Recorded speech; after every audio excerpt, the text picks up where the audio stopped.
Okay, வணக்கம். குரு four exam 12 நடக்க போகுது. ரைட், சனிக்கிழமை. எல்லாரும் பரபரப்பா படிச்சுட்டு இருப்பீங்க. ஒரு சிலர் ரொம்ப ஜாலியா படிப்பீங்க, ஒரு சிலர் ரொம்ப டென்ஷன்லயும் இருப்பீங்க. ரைட். சோ எதுக்கும் கவலைப்பட வேண்டாம். உங்கள் உழைப்புக்கு ஏற்ற ஊதியம் நிச்சயம் கிடைக்கும். நீங்க என்ன கமிட்மெண்ட் கொடுத்தீங்களோ, என்ன சாக்ரிஃபைஸ் பண்ணீங்களோ, அனைத்துக்கும் ரிசல்ட் கட்டாயம் கிடைத்தே தீரும். ரைட். இந்த செஷன்ல என்ன பார்க்க போறோம் அப்படின்னா, எக்ஸாம் ஹால்ல நாம கொஸ்டின் பேப்பரை எப்படி அப்ரோச் பண்றது அதை பத்தி டிஸ்கஸ் பண்ண போறோம். உங்க எல்லாருக்குமே தெரியும், காலையில் 9:30 எக்ஸாம் ஸ்டார்ட் ஆகும்னு சொல்லிட்டு. ஸோ 9:30 ஸ்டார்ட் ஆகுது அப்படின்னோடனே நம்ம 9:30 போயிட முடியுமா அப்படின்னா போக முடியாது. 8:30 நாம உள்ள இருக்கணும். 8:30 to 9 o'clock வரைக்கும் தான் உள்ள அலோவ் பண்ணுவாங்க. மீதி ½ an hour வந்து OMR கொஸ்டின் பேப்பர் இதெல்லாம் வாங்கறதுக்காக. ஸோ நீங்க 9 o'clock மேல உள்ள போனீங்க அப்படின்னா உங்களுடைய எக்ஸாம் சென்டரோட கேட்டு க்ளோஸ் பண்ணிடுவாங்க. செக்யூரிட்டி உங்களை அலோவ் பண்ண மாட்டார். யார் கால் பண்ணி சொன்னாலும் என்ன ரெஃபரன்ஸ் கொடுத்தாலும் உங்களை அலோவ் பண்ண மாட்டாங்க. 9:01 மேல யாரெல்லாம் உள்ள போறீங்களோ அவங்க தேர்வு எழுத அனுமதிக்க மாட்டாங்க. ஸோ 8:30 to 9 உள்ள இருக்க பாருங்க. உங்க எக்ஸாம் சென்டரோட லொகேஷனை இப்பவே கூகுள் மேப்ல பார்த்து வச்சுக்கோங்க. முடிஞ்ச அளவுக்கு 8:15 8:20 அங்க இருக்கிறது பாருங்க. ரைட். ஸோ எக்ஸாமுக்கு உள்ள போறதுக்கு முக்கியமா என்ன தேவை? முக்கியமான 3 ஆவணங்கள் என்ன அப்படின்னா, முதல் விஷயம் ஹால் டிக்கெட். அதை டவுன்லோட் பண்ணி நீங்க எல்லாரும் பிரிண்ட் அவுட் எடுத்திருப்பீங்க. ஒரு 2 செட்டாவது எடுத்து வச்சுக்கோங்க. அடுத்து இந்த டவுன்லோட் பண்ண ஹால் டிக்கெட்டை உங்கள் மெயிலையும் போட்டு வைங்க, டெலிகிராம்லயும் வாட்ஸ்அப்லயும் ஸ்டோர் பண்ணி வச்சுக்கோங்க. ஃபியூச்சர்ல கண்டிப்பா தேவைப்படும். முதல் விஷயம் ஹால் டிக்கெட். ரெண்டாவது விஷயம், இப்போ வந்து ஏதாவது ஒரு கவர்மெண்ட் ஐடி ப்ரூஃப் ஒரிஜினல் கேட்கறாங்க. ஸோ எடுத்துட்டு போங்க. ஆதார் கார்டு எல்லாத்தையும் இருக்கும், கண்டிப்பா ஆதார் கார்டு ஒரிஜினல் எடுத்துட்டு போங்க. ஒருவேளை ஆதார் கார்டு இல்ல அப்படின்னா உங்களுடைய பேன் கார்டோ ஓட்டர் ஐடியோ டிரைவிங் லைசன்ஸோ எனி ஒன் ஒரிஜினல் எடுத்துட்டு போங்க.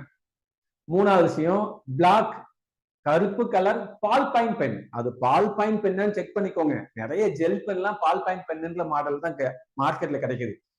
சோ உங்களுக்கே தெரியும், சின்ன வயசுல கையில எழுதி பார்த்து ஸ்மெல் பண்ணி பார்ப்போம். அந்த பால் பாயிண்ட் பென்னோட ஸ்மெல் வரும் இல்லையா, அந்த பால் பாயிண்ட் பென்னா அப்படின்னு செக் பண்ணி வாங்கிக்கோங்க. 2 பால் பாயிண்ட் பென் எழுதிட்டு போங்க, எடுத்துட்டு போங்க. நைட்டே ஏதாவது ஒரு பேப்பர்ல சும்மா ஒரு 10 நிமிஷம் கிறுக்கி பார்த்து எழுதுதா, நல்லா ஃப்ளோவா இருக்கா, நல்லா சாஃப்டா மூவ் ஆகுதா அப்படின்னு செக் பண்ணிக்கோங்க. 0.5 0.7 2 அந்த முனையோட சைஸை பேஸ் பண்ணி மார்க்கெட்ல இருக்கு.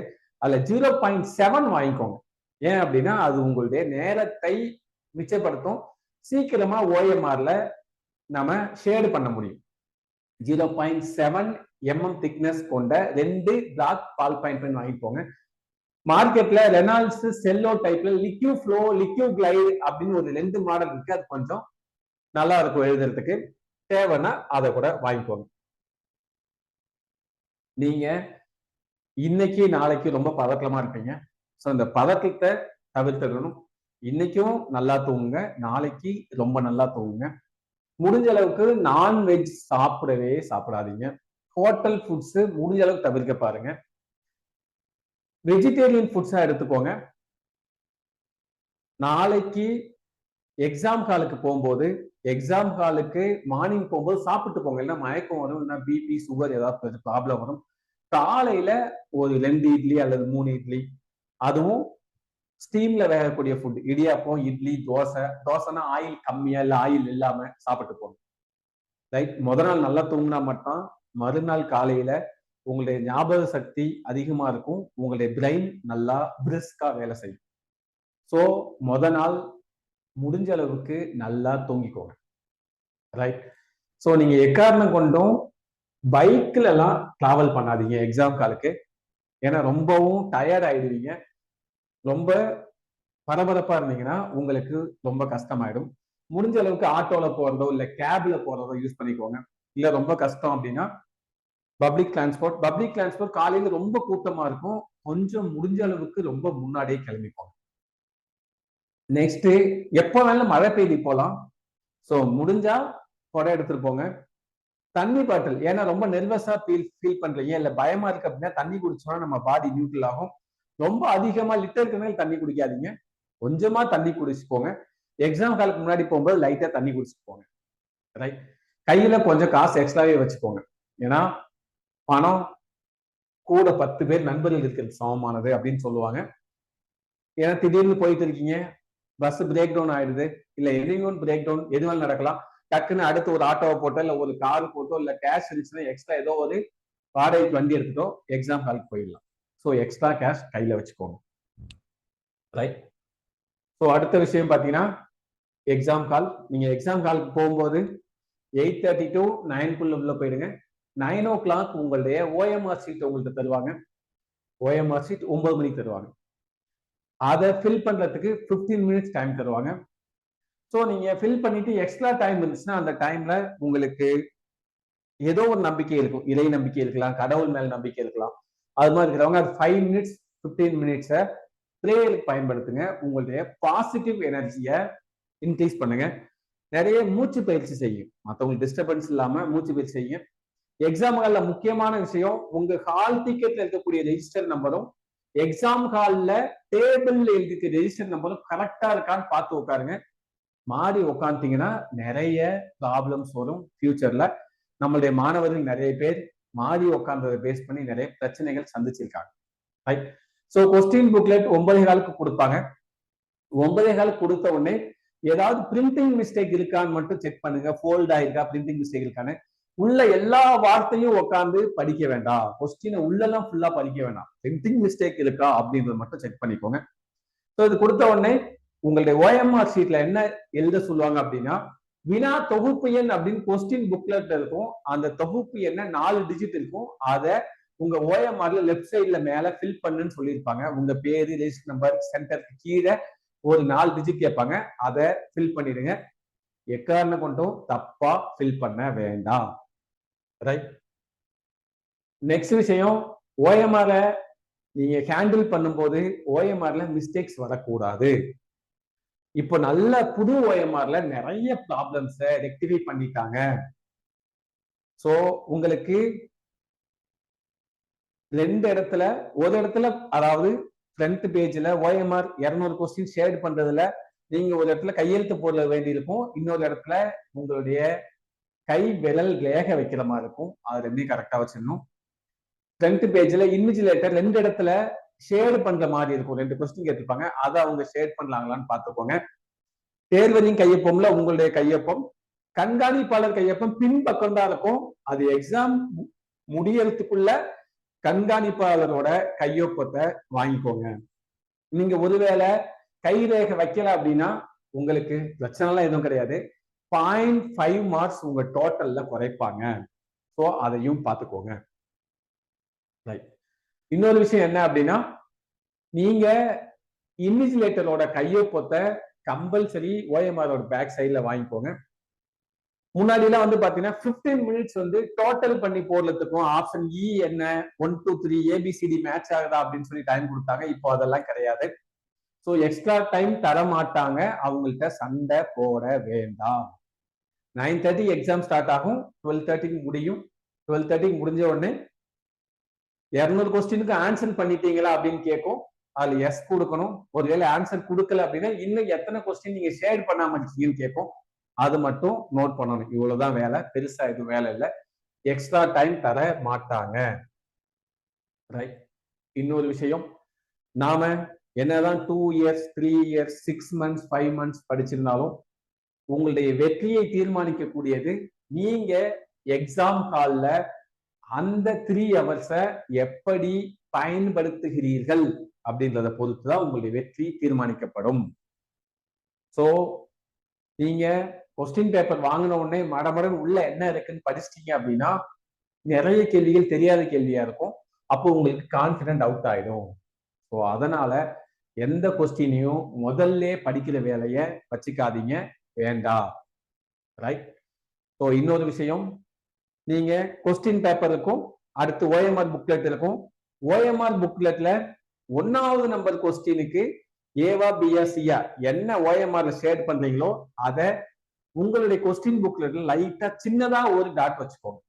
நிறைய பேர் இதெல்லாம் வைக்கிறதே கிடையாது, அப்படியே வந்துடலீங்க. சின்னதா ஒரு டாட் வச்சிட்டீங்கன்னா நாளைக்கு ஆன்சர் கீ வந்தோடனே நமக்கு எவ்வளவு மார்க் போட்டோம், நமக்கு பாஸ் ஆகாம ஆக மாட்டோமா, என்ன தப்பு பண்ணோம் அப்படின்றத கிராஸ் செக் பண்ண ரொம்ப ரொம்ப யூஸ்ஃபுல்லா இருக்கும். ரொம்ப பெருசா புள்ளி வைக்கிறதோ இல்ல டிக் அடிக்கிறதோ இந்த மாதிரி எல்லாம் இன்விஜிலேட்டர் தெரியற மாதிரி பெரிய பெரிய டாட் எல்லாம் வைக்க வேணா, மைல்டா சின்னதா ஒரு டாட் வச்சுக்கோங்க. ரைட். நாம எக்ஸாம் ஹால்ல 200 கொஸ்டின்ஸ் வாழ்க்கையை தீர்மானிக்கக்கூடியது. நாம வெற்றி பெறுவதற்கு இப்போ இருக்கிற போஸ்டிங் படி 200 கொஸ்டின்ஸ்க்கு நாம பாஸ் பண்ண ஒரு 170+ அடிச்சிட்டோம் அப்படின்னா கட்டாயமா நம்ம வெற்றி தீர்மானிக்கப்படும்.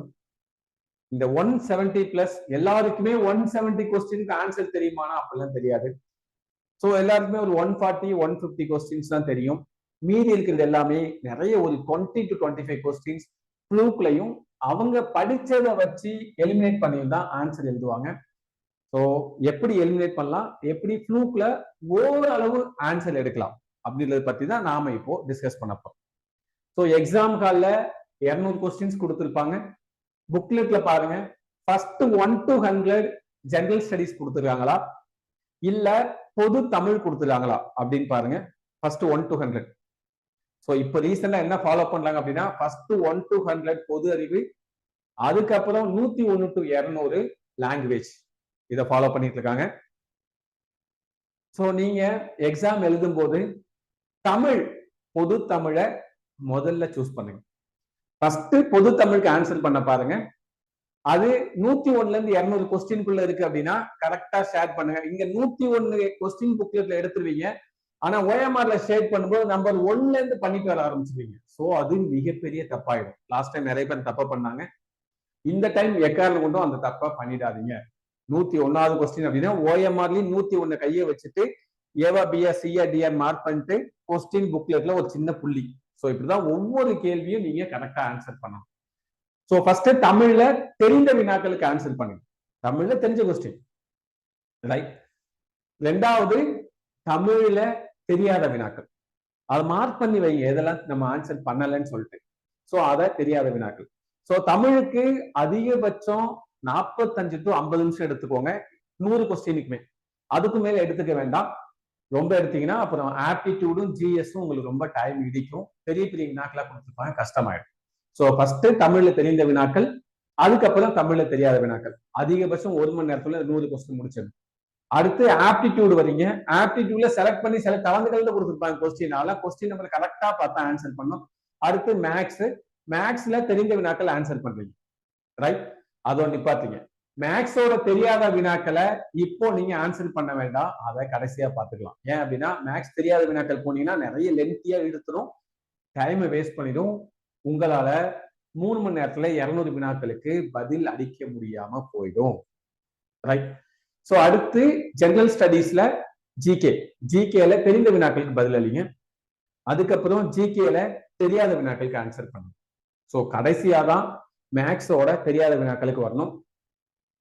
எக்காரணம் கொண்டும் 3 hours தாண்டி எக்ஸாம் எழுத உங்களை அலோவ் பண்ண மாட்டாங்க. குறைஞ்சபட்சம் 2 மணி நேரம் 55 நிமிஷத்துக்குள்ளேயே உங்க ஓஎம்ஆர்ல 200 வினாக்களுக்கும் ஆன்சர் பண்ண பாருங்க. மீதி 5 நிமிஷம் எதுக்காகனா விடுபட்ட கேள்விகள் ஏதாவது ஒண்ணு விட்டுப்போம், இல்ல ஏதாவது ஓஎம்ஆர் ஷீட்ல ஏதாவது தப்பு பண்ணிருப்போம், அதெல்லாம் ரெக்டிஃபை பண்றதுக்கு பயன்படும், ரைட். சோ நீங்க எப்பவுமே அந்த ஓஎம்ஆர் ஷேர் பண்ணும்போது ஏவா பியா சியா டின்னு பார்த்துட்டு இப்போ பி ஆன்சர் அப்படின்னா பியோட அந்த பியோட ஃபர்ஸ்ட் வெளியில இருக்கக்கூடிய லேயரை கருப்பு பேனால ஷேட் பண்ணிட்டு அதுக்கப்புறம் மேல இருந்து கீழே அல்லது கீழே இருந்து மேல இதை ஃபுல்லா ஷேட் பண்ணுங்க கருப்பு பேனாவில், ரைட். எக்காரணம் கொண்டும் ஷேடு வெளில போகக்கூடாது. அதே மாதிரி ஒரு கொஸ்டினுக்கு ஒரு ஆப்ஷன் தான் சூஸ் பண்ணணும். 2 ஆப்ஷன் சூஸ் பண்ணீங்கன்னா அதுக்கு மார்க் வராது. சோ எக்காரணம் கொண்டும் ஒரு கேள்விக்கு டபுள் ஷேடு பண்ணிடாதீங்க. அப்புறம் ஆப்ஷன் இ நிறைய பேர் ஷேர் பண்றீங்க. நீங்க என்னவோ உத்தமர் காந்தி மாதிரியும் இந்த கேள்விக்கு எனக்கு விடை தெரியல உண்மையை ஒத்துக்கிற மாதிரியும் ஆப்ஷன் இ எல்லாம் ஷேர் பண்ண வேண்டாம். ஆப்ஷன் இ யாரும் ஷேர் பண்ண வேண்டாம். ஏல இருந்து டிக்குள்ள ஏதாவது ஒண்ணு ஷேர் பண்ணுங்க. தெரியாத கேள்விக்கும் சரி, தெரிஞ்ச கேள்விக்கும் சரி, மாத்தி மட்டும் ஷேர் இ மட்டும் யூஸ் பண்ண வேண்டாம். ஏன்னா டிஎன்பிஎஸ்சி நெகட்டிவ் மார்க் கிடையவே கிடையாது. அதனால ஆப்ஷன் இ சூஸ் பண்ண வேண்டாம். ரைட். சோ நீங்க சூஸ் பண்ணும்போது இப்போ கொஸ்டின் நம்பர் 163 அப்படின்னா ஓஎம்ஆர்லயும் 163 இருக்கா, நம்ம கையில வச்சிருக்க கொஸ்டின் புக்லயும் 163 இருக்கான்னு பார்த்துட்டு அதுக்கு கரெக்டான ஆப்ஷன் எது, ஏவா பியா சியா டியா, ஏதாவது ஒண்ணு மட்டும் ஷேர் பண்ணிட்டு ஷேர் பண்ண உடனே நம்மளுடைய கொஸ்டின் புக்லெட்ல ஒரு புள்ளியை வச்சுக்கிறீங்க. எக்காரணம் கொண்டும் 160வது கொஸ்டினுக்கு 163வது ஆன்சரையோ மத்த மாத்தி மாத்தி போர்ல எந்த ஒரு தப்பையும் பண்ணிடாதீங்க. ரைட். சோ இப்ப நம்ம என்ன பார்க்க போறோம் அப்படின்னா, எல்லாருக்கும் எல்லாமே தெரிஞ்சிருக்க போறது கிடையாது. 200 கேள்வியும் தெரிந்த ஒரு மனிதன் டிஎன்பிஎஸ்சி எக்ஸாம் ஹாலில் இதுவரை எவனும் பிறக்கவில்லை, இனி பிறக்க போவதும் இல்லை. எக்ஸாம் ஹால்ல குறைஞ்சபட்சம் ஒரு 20 to 25 கொஸ்டின் அந்த வார்த்தையவே வாழ்க்கையில நீங்க முதல் முறையா இப்பதான் கேள்விப்படுறீங்க. அது தமிழா இருக்கட்டும், நடப்பு நிகழ்வுகளா இருக்கட்டும், இல்ல ஜெனரல் ஸ்டடீஸ்ல ஹிஸ்டரியை பேஸ் பண்ணியோ இல்ல சயின்ஸை பேஸ் பண்ணியோ கேள்விகள் வருது அப்படின்னா ஒரு 20 to 25 கேள்விகள் நீங்கள் இப்போதுதான் முதலாக அந்த வார்த்தையை பார்ப்பீர்கள். அதனால கவலையே பட வேண்டாம். தெரியாத கேள்விக்கு நான் எப்படி ஓரளவு ஆன்சர் பண்றது, அட்லீஸ்ட் ஒரு 25 கேள்விய ஒரு 10 கேள்வியோ ஒரு 12 கேள்வியோ சரியா இருந்ததுன்னா எனக்கு பாஸ் பண்றதுக்கும் கட் ஆஃப் உள்ள போறதுக்கும் வேலை கிடைக்கிறதுக்கான வாய்ப்புகள் அதிகமா இருக்கு. அதை பத்தி தான் நாம இப்போ பார்க்க போறோம். தெரியாத வினாக்கள் விடையளிப்பது எப்படி.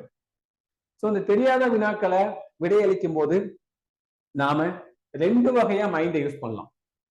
ஒண்ணு என்ன அப்படின்னா, நாம ஏற்கனவே படிச்சிருந்த நாலேஜ் பேஸ் பண்ணி ஒருவேளை இது இருக்காது, ஒருவேளை இது இருக்கலாம் அப்படின்னு prediction method based on your knowledge நம்ம படிச்சதை வச்சு ஆன்சர் பண்றது.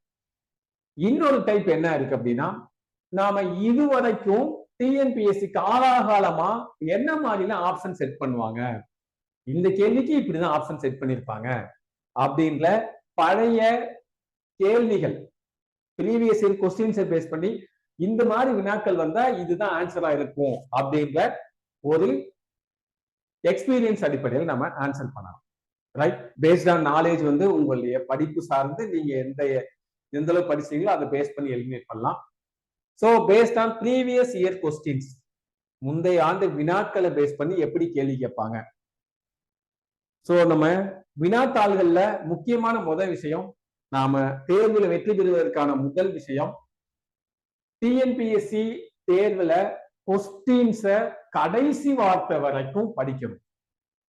எப்போ நீங்க ஒரு கொஸ்டினை கடைசி வார்த்தை வரைக்கும் படிச்சு முடிக்கிறீங்களோ அப்பவே நீங்க 75% ஆன்சர் கரெக்டா போடுவீங்க. ரைட்.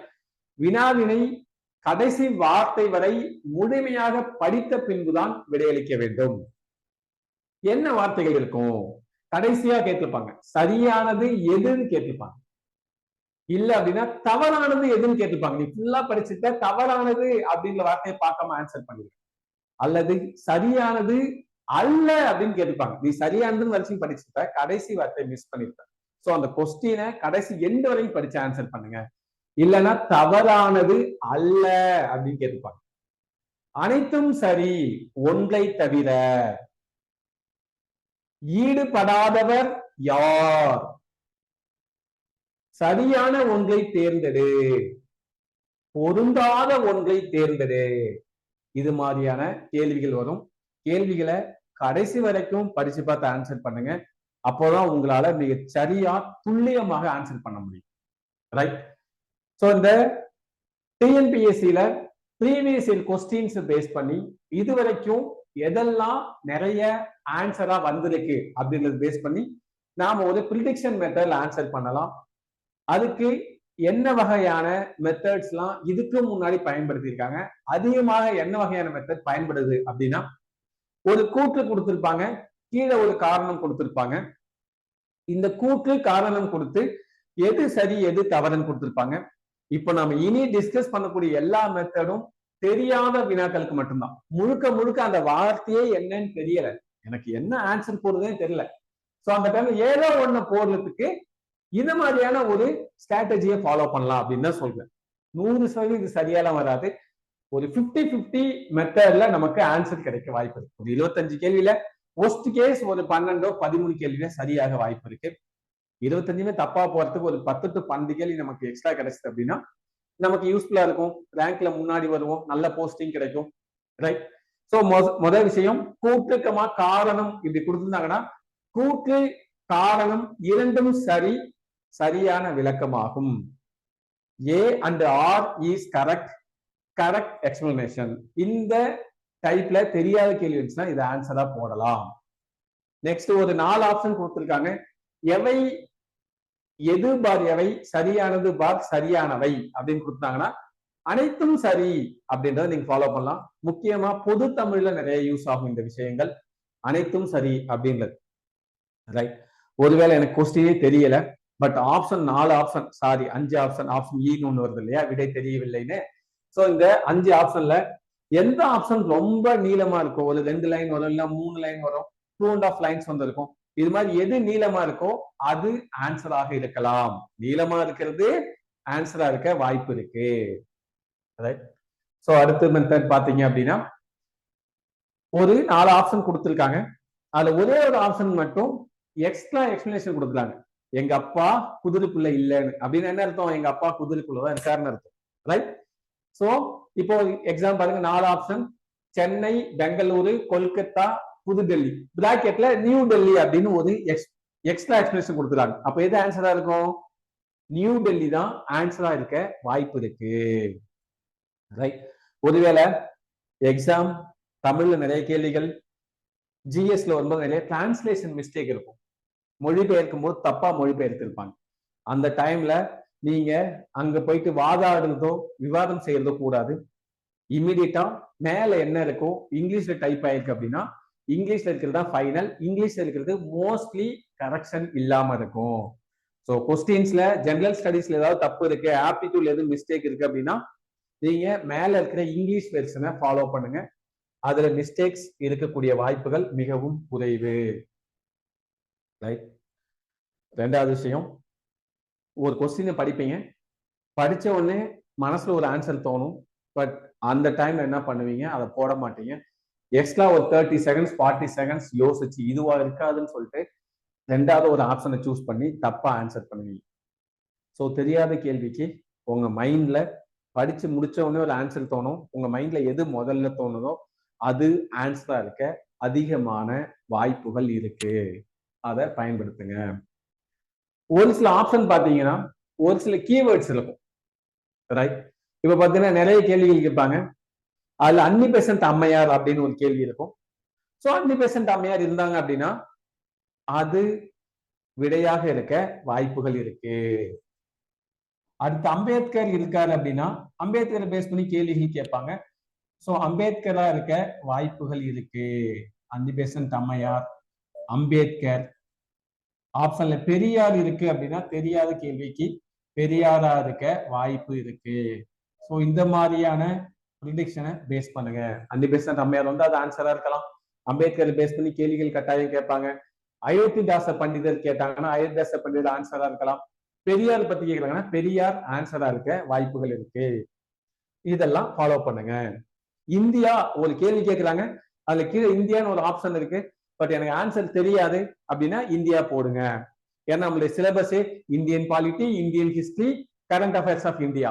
அதனால இந்தியாவை பத்தி கேட்கலாம். அந்த ஆப்ஷன்ல தமிழ்நாடு இருக்கு அப்படின்னா தமிழ்நாடு அட்மினிஸ்ட்ரேஷன் படிச்சுட்டு இருக்கோம். சோ தமிழ்நாடை பத்தி கேள்விகள் கேட்க வாய்ப்பு அதிகமா இருக்கு. சோ எனக்கு கேள்வியே தெரியல, பட் ஆப்ஷன்ல தமிழ்நாடு இருக்கு அப்படின்னா தமிழ்நாடு ஆன்சரா சூஸ் பண்ணலாம். ஜீரோ வந்தது ஒரு கேள்வி, ஒரு மேக்ஸ் இருக்கு இல்ல பிசிக்ஸ் இருக்கு, ஏதோ ஒண்ணுல வந்து ஆப்ஷன்ல ஜீரோ இருக்கு, எனக்கு அது ஆன்சர் தெரியல, ஜீரோ வந்தா ஜீரோ ஆன்சரா இருக்க வாய்ப்பு இருக்கு. ஒருவேளை ஜீரோ இல்ல, ஜீரோக்கு பதிலா 1 கொடுத்துருக்காங்க அப்படின்னா தெரியாத கேள்விக்கு 1 ஆன்சரா இருக்க வாய்ப்புகள் அதிகம். அடுத்து முதலிடம் கொடுத்திருக்காங்க, 3ஆம் இடம், 2ஆம் இடம், 4ஆம் இடம், ஃபர்ஸ்ட் பிளேஸ். சோ முதலிடம் ஆன்சரா இருக்க வாய்ப்புகள் இருக்கு. சோ இதெல்லாம் ஒரு ப்ரெடிக்ஷன் மெத்தட், யூகத்தின் அடிப்படையில நாம விடையளிப்பதற்கான ஒரு சில டெக்னிக்ஸ். சோ நாம இப்ப பாருங்க, இதுக்கு முன்னாடி டிஎன்பிஎஸ்சி எப்படிலாம் கேள்வி கேட்டாங்க, எதை ஆன்சரா சூஸ் பண்ணியிருக்காங்க, மோஸ்ட்லி வாய்ப்பு இருக்கு அப்படின்றத பார்க்கலாம். பாருங்க, இப்போ ஒரு பெரிய கொஸ்டின், சயின்ஸ் கொஸ்டின். ஹப்பிள் வான் தொலைநோக்கி கீழ்கண்ட கூற்றுகளில் தவறானது எது? எப்பவுமே ஒரு விஷயம் தவறானது எதுன்னு கேட்கிறாங்க அப்படின்னா நோட் பண்ணிக்கோங்க. எங்கெல்லாம் முக்கியமான டேட் வருதோ, இல்ல இயர் வருதோ, இல்ல ஒரு முக்கியமான பெர்சனாலிட்டி நேம் வருதோ, எந்த இடத்துல அக்யூரேட்டான ஒரு டேட்டா செட் பண்றாங்களோ அந்த இடம் தவறானது எது அப்படின்றதுல விடையா இருக்க வாய்ப்பு இருக்கு. ரைட். சோ 4 ஆப்ஷன் கொடுத்திருக்காங்க. 4 ஆப்ஷன்ல 3 வந்து தமிழ்ல இருக்கு, 1 மட்டும் இங்கிலீஷ்ல இருக்கு. 3 தமிழ்ல இருக்கு, 1 மட்டும் இங்கிலீஷ்ல இருக்கு அப்படின்னா அந்த இடத்துல 3 தமிழ்ல இருக்கு, 1 இங்கிலீஷ்ல இருக்கு அப்படின்னா அந்த இடத்துல அந்த இங்கிலீஷ்ல இருக்குது ஆன்சரா இருக்க வாய்ப்பு இருக்கு.